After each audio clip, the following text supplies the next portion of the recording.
ये सब है हमारा CSIR NET linear algebra June 2013 3 marks. ये सब हमारा based on matrix and its properties.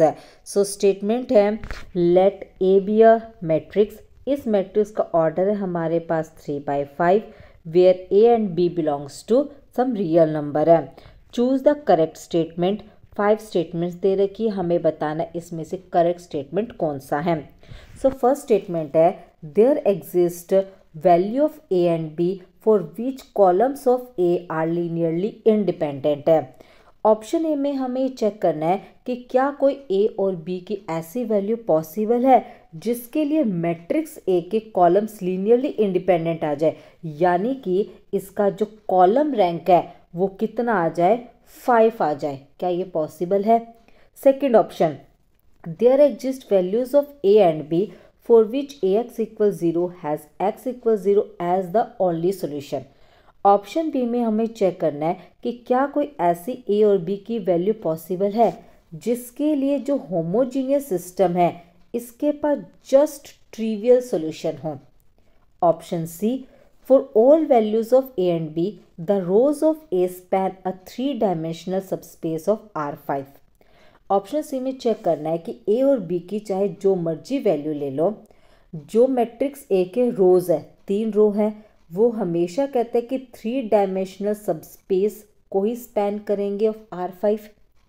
Option D है there exist values of A and B for which rank of A is 2। कहते हैं कि क्या ए और बी की कोई ऐसी वैल्यू पॉसिबल है जिसके लिए मैट्रिक्स जो ए है उसका रैंक 2 हो जाए।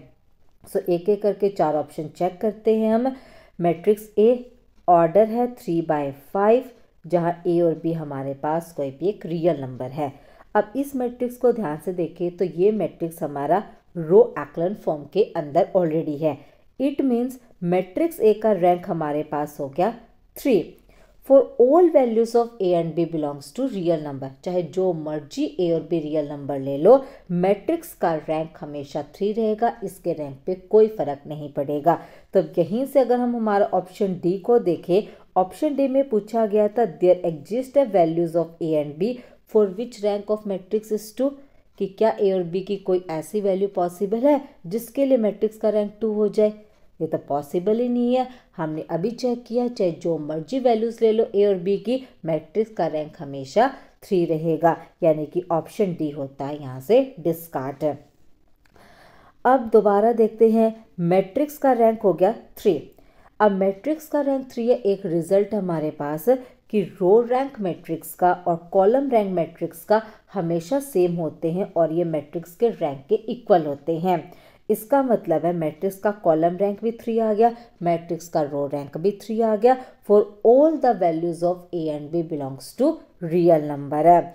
इट मीन्स इस मैट्रिक्स के पास 3 ही कॉलम ऐसे हैं जो लीनियरली इंडिपेंडेंट है, फिर चाहे जो मर्जी वैल्यूज ऑफ ए और बी की ले ले।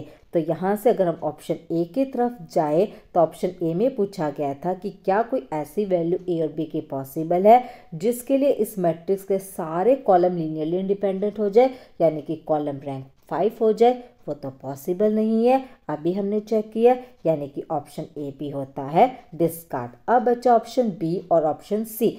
अब ऑप्शन बी की तरफ अगर हम बढ़े तो ऑप्शन बी में क्या पूछा गया था हमें कि there exist values of A and B जिसके लिए जो होमोजीनियस सिस्टम है उसके पास जस्ट एक ट्रिवियल सॉल्यूशन हो। सो होमोजीनियस सिस्टम के पास ट्रिवियल सॉल्यूशन कब पॉसिबल होता है? जब मैट्रिक्स का रैंक नंबर ऑफ अननोन्स के इक्वल आए, यानी कि नंबर ऑफ कॉलम्स के इक्वल आए, और यहाँ नंबर ऑफ कॉलम्स है 5, यानी कि इस सिस्टम के पास, होमोजीनियस सिस्टम के पास ट्रिवियल सॉल्यूशन तब पॉसिबल होगा जब मैट्रिक्स का रैंक क्या हो, 5 हो। लेकिन हमारे मैट्रिक्स का रैंक तो 3 आया है, इट मीन्स ऑप्शन बी भी हो गया डिस्कार्ड। अब बचा कौन सा? Just option C. इसका मतलब है कि चाहे जो मर्जी वैल्यू ले लो ए और बी की, रोज ऑफ ए स्पैन करेंगे हमेशा R5 के 3-डायमेंशनल सबस्पेस को, क्योंकि मैट्रिक्स का रैंक ही हमारे पास क्या आया है, 3 आया है। It means option C is the correct option. बाकी सारे ऑप्शन इसके अंदर होते हैं हमारे discard. So right option is C.